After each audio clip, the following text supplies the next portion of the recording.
ओम शांति। आज 16 अप्रैल 2025 की मीठी मुरली याद की पंचामृत। आज बाबा ने कहे, मीठे बच्चे अपनी अवस्था देखो कि मेरा सारा दिन किसी देहधारी में दिल तो नहीं लगा हुआ है, व्यर्थ बातों में किचड़ी में तो नहीं फंसा हुआ है। सारा समय हम कितना समय सफल करते हैं या विफल करते हैं, अवस्था को बचा के रखते हैं। यह बात की बाबा ने आज चेकिंग करने बोले, क्योंकि इसमें कल्याण समाया हुआ है। प्रश्न है, किन बातों के कल्याण द्वारा तुम अपना समय बचा सकते हो, परिवर्तित कर सकते हो, किस एक पुरुषार्थ से कर सकते हो? तो उत्तर है योग और चलन।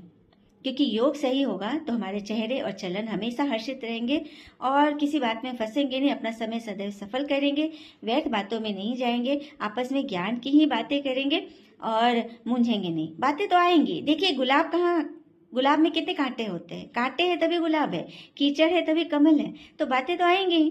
उन बातों से हम कैसे बच सकते हैं, लेकिन उससे हम कैसे मक्खन में से बाल की तरह निकल जाए, ये बाबा हमें सिखाते हैं। यही करने तो बाबा आए हैं। तो बाबा शरीर को नहीं पढ़ा रहे, बाबा आत्मा को पढ़ा रहे हैं। और आत्मा सुन रही होगी तो आत्मा फिर धारण करेगी, शरीर सुन रहा तो फिर उल्टा घड़ा जैसा हो जाएगा। अंदर के पॉइंट बाबा ने आज 2-3 पॉइंट बोले हैं कि मुझे याद करो तो मैं गारंटी करता हूँ 21 जन्मों के लिए तुम्हें सोने हीरे जवाहर के महल में ले जाऊंगा, सदैव खुशी खुशी दूंगा, सुखी में रखूंगा। फिर बाबा ने कहा, कई बच्चे कहते हैं कि क्या करूं बाबा, माया के वश आ जाता हूँ क्वेश्चन में, इधर उधर की बातों में। तो बाबा फिर कहेंगे तब उसी में बसे रहो। जब इतना लाड़ प्यार से मैं समझा रहा हूँ, रोज रोज तुम्हें ये खत लिखता हूँ, ये मुरली, फिर भी तुम नहीं समझते, आपस में व्यर्थ बातें ही करोगे, तो फिर उसी में लगे रहो। बाबा ने आज कह दिया क्लियरली। फिर बाबा ने कहा, कई बच्चे, विलायत के बच्चे ना जास्ती याद करते हैं, उनको बहुत लगन होती है, और कुछ बांधेलियां होती है जिनको बहुत बंधन होते हैं परिवार में, बिगड़ देखे, बाबा से मिली भी नहीं है माउंट आबू आकर, लेकिन कितना याद करते हैं, तो उनको ज्यादा मार्क्स मिल जाएगा। ठीक है, तो जो याद में ही सारा मार्क्स है। धारणा है, ऐसा कोई कर्तव्य नहीं करना है जिससे यज्ञ पिता, हमारे ब्रह्मा पिता, हमारे शिव पिता, परमात्मा की निंदा हो। क्योंकि हम अगर ऐसा कुछ चलन चलेंगे तो हमारे परिवार वाले क्या कहेंगे, यही सीखने जाते हो, यही कहते हो कि भगवान से पढ़ते हैं।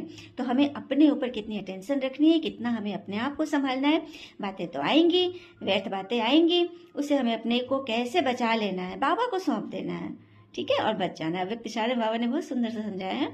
दूसरी पॉइंट है, किसी से भी उल्टा सुल्टा समाचार नहीं पूछना है। उल्टा समाचार अर्थात, अब कोई देवरानी जेठानी है, कोई सास बहू है, कोई उसका मित्र संबंधी पूछेगा कि बहू सेवा करती है, देवरानी या जेठानी काम करती है ज्यादा, तो ये सब क्या है, ये उल्टा समाचार है। पूछना है कि तुम कितना सुख दे रहे हो, ये पूछना है।